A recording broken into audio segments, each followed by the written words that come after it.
All right, we're looking at the Bruce Slater case study now. Let's scroll down and read that first question. Got a lot of exhibits here. Question 1. Using Exhibit 1 and the tax rate information, if the FIFO method had been used, total liabilities to equity in 2012 would be closest to, ignoring the impact of deferred taxes. 1.19, 2.52, or 2.60. All right, let's scroll down until we get to Exhibit 1 and that tax rate information.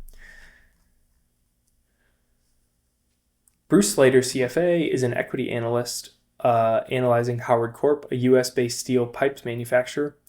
On January 1, 2011, Howard acquired a 30% stake in Flake Interiors, a U.S.-based furniture maker, and an 80% stake in Gray's, a U.S. farming equipment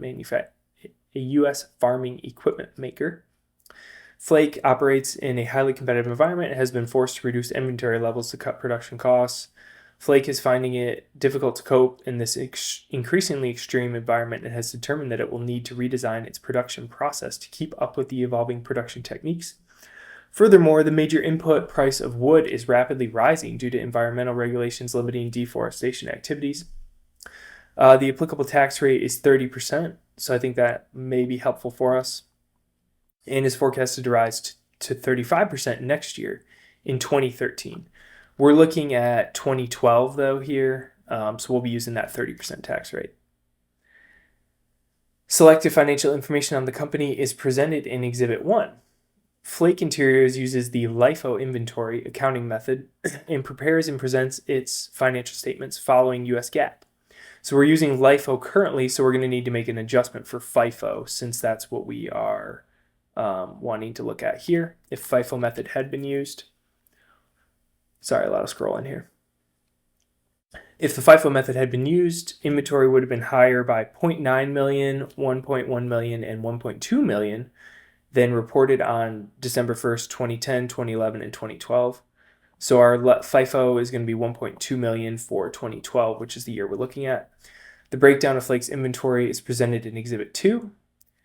Gray's capitalized expenditures related to software it developed in early 2008.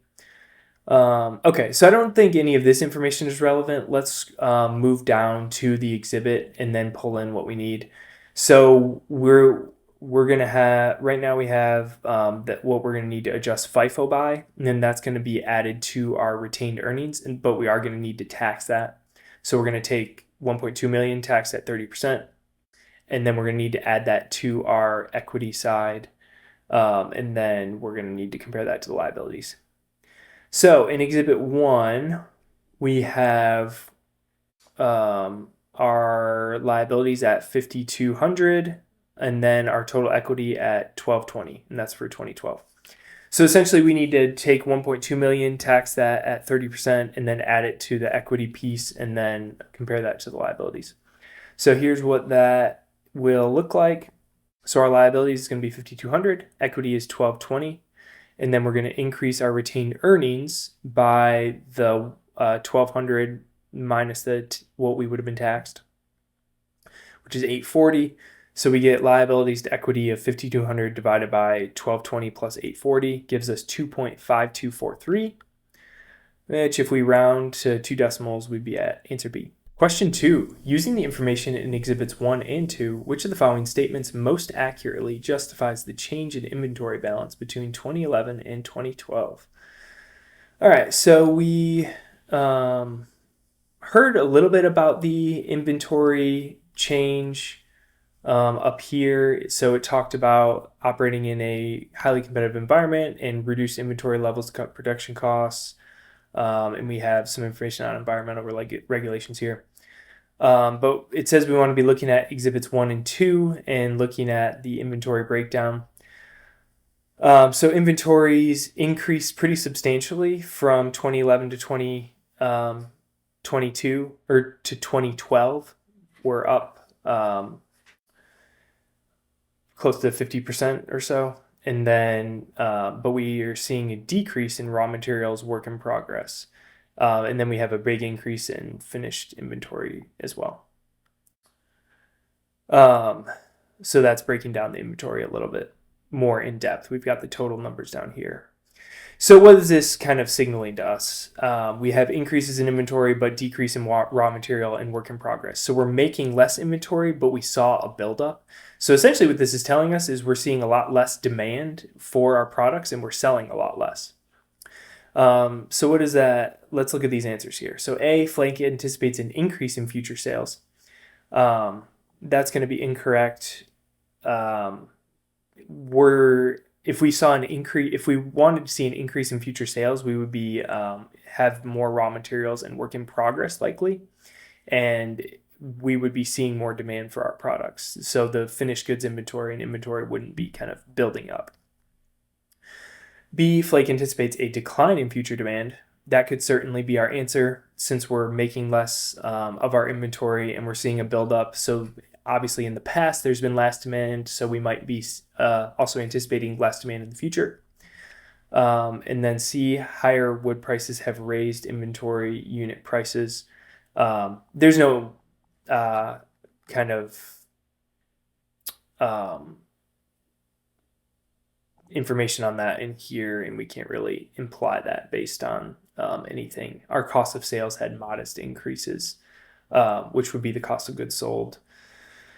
But there's nothing really that I think would take us away from answer B, which seems like our best answer. Question 3, based on objective 1, Gray's adjusted EV to EBITDA ratio for the year 2010 is closest to. All right, so let's scroll up. We last read to here, and then we kind of skipped down to Exhibit 1 for the last question. So let's start reading at this paragraph since it's related to Gray's, and then we'll look at the exhibit for information we need as well. Gray's capitalized expenditures related to software it developed in early 2008. The software is used to build custom farming equipment based on customer specifications. The feasibility of the software was established in 2009, and the company capitalized on development costs of $6.4 million and $8.8 million in 2009 and 2010, respectively. The amortization expenses related to costs capitalized were $0.88 and $1.6 million in the 2 years, respectively. Selective financial information related to the company is summarized in Exhibit 3. So that looks like the exhibit we'll be looking for some of the financial information. Slater aims to. Objective 1. All right, so this was the objective that we're looking at in the question. Compare Gray's financial results to a competitor which expenses software development costs.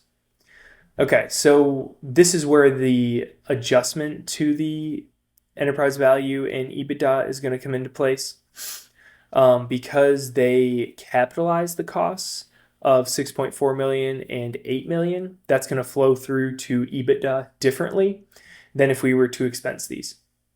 So we need to adjust for that. So we're going to need to write these off as expenses and then adjust EBITDA for that. All right, let's keep reading until we get to Exhibit 3. Objective 2, determine the condition required for reported net income to be higher in the current and future for companies that capitalize on development costs. Nothing new there. Slater would like to compare the impact of pooling interest method on the consolidated financial statements of Howard and Gray's. Howard's 80% equity stake in Gray's was purchased by issuing 2 million shares at the current market price of $20. Balance sheet information immediately before the acquisition is presented in Exhibit 4. Okay, so let's scroll down into Exhibit 3 since that has the information we're looking for. So right off the bat, calculating the... All right, I'm just going to bring this all the way down here and we'll do some scrolling. So enterprise value is going to be pretty straightforward. No adjustments are needed there. We're just going to be taking the stock the stock price in 2010, 45.6. Multiplying by that by the shares of common stock outstanding, which is 10,000, and then we're going to add on the total market value of the debt, which is 25,000. So we get a enterprise value of 481,000. So then the EBITDA being adjusted is where things get a little more difficult. So the unadjusted EBITDA is going to be the first part here. So it's going to be just operating income plus depreciation, since we're not given unadjusted EBITDA. So we've got depreciation and amortization. So we're adding these back. And since we're adding back that amortization that was mentioned up here, we don't need to kind of account for this any further in our calculation. So we capitalize these costs, and that's the amortization related to those capitalization. So then the last thing we need to do here is we need to subtract out these capitalized costs, since those would have been expenses that subtracted from EBITDA.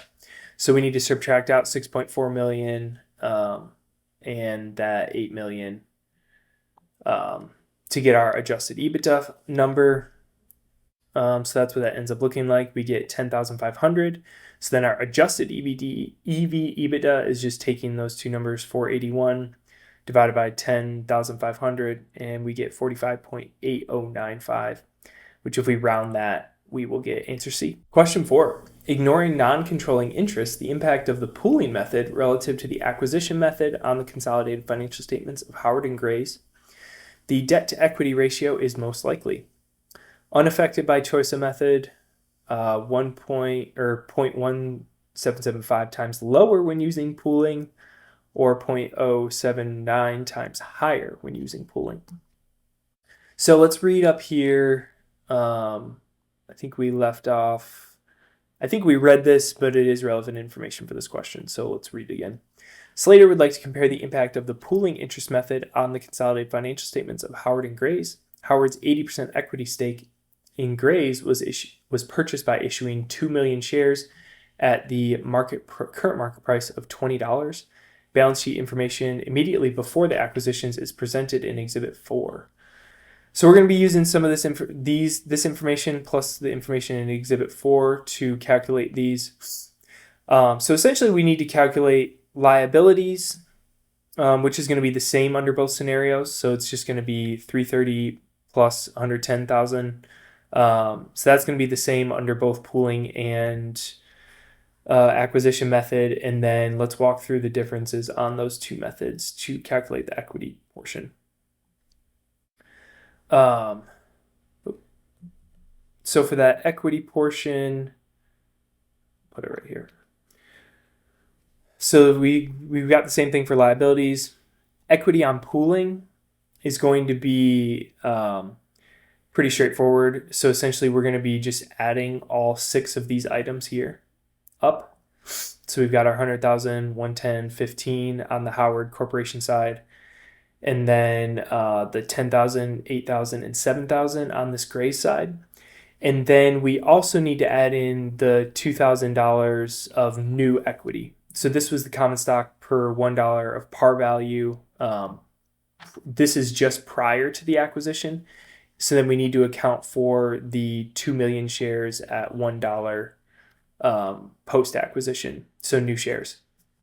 And so it's 2 million times 1, which is 2 million. But since this is in thousands, we need to scale that down. So it's going to be an additional 2,000. So the equity under the pooling scenario ends up being 262,000. And again, this is in thousands, so it'd actually be 262 million, which gives us a multiple of 1.6794 for our debt to equity. And then our equity under the acquisition method is going to, basically, we're consolidating these. And so we're only going to pull from the Howard side on here.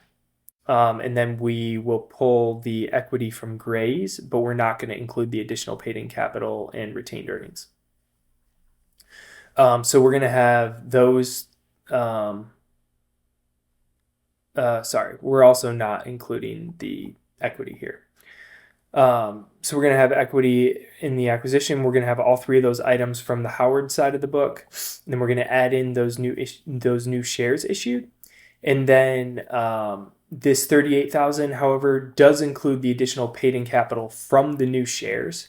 So that's going to be basically this 2 million shares multiplied by the $20 per share gives us the 40 million. And then we subtract out, I separated it to get comparable to this one, but essentially we're just taking that 40 million and adding it on at the end.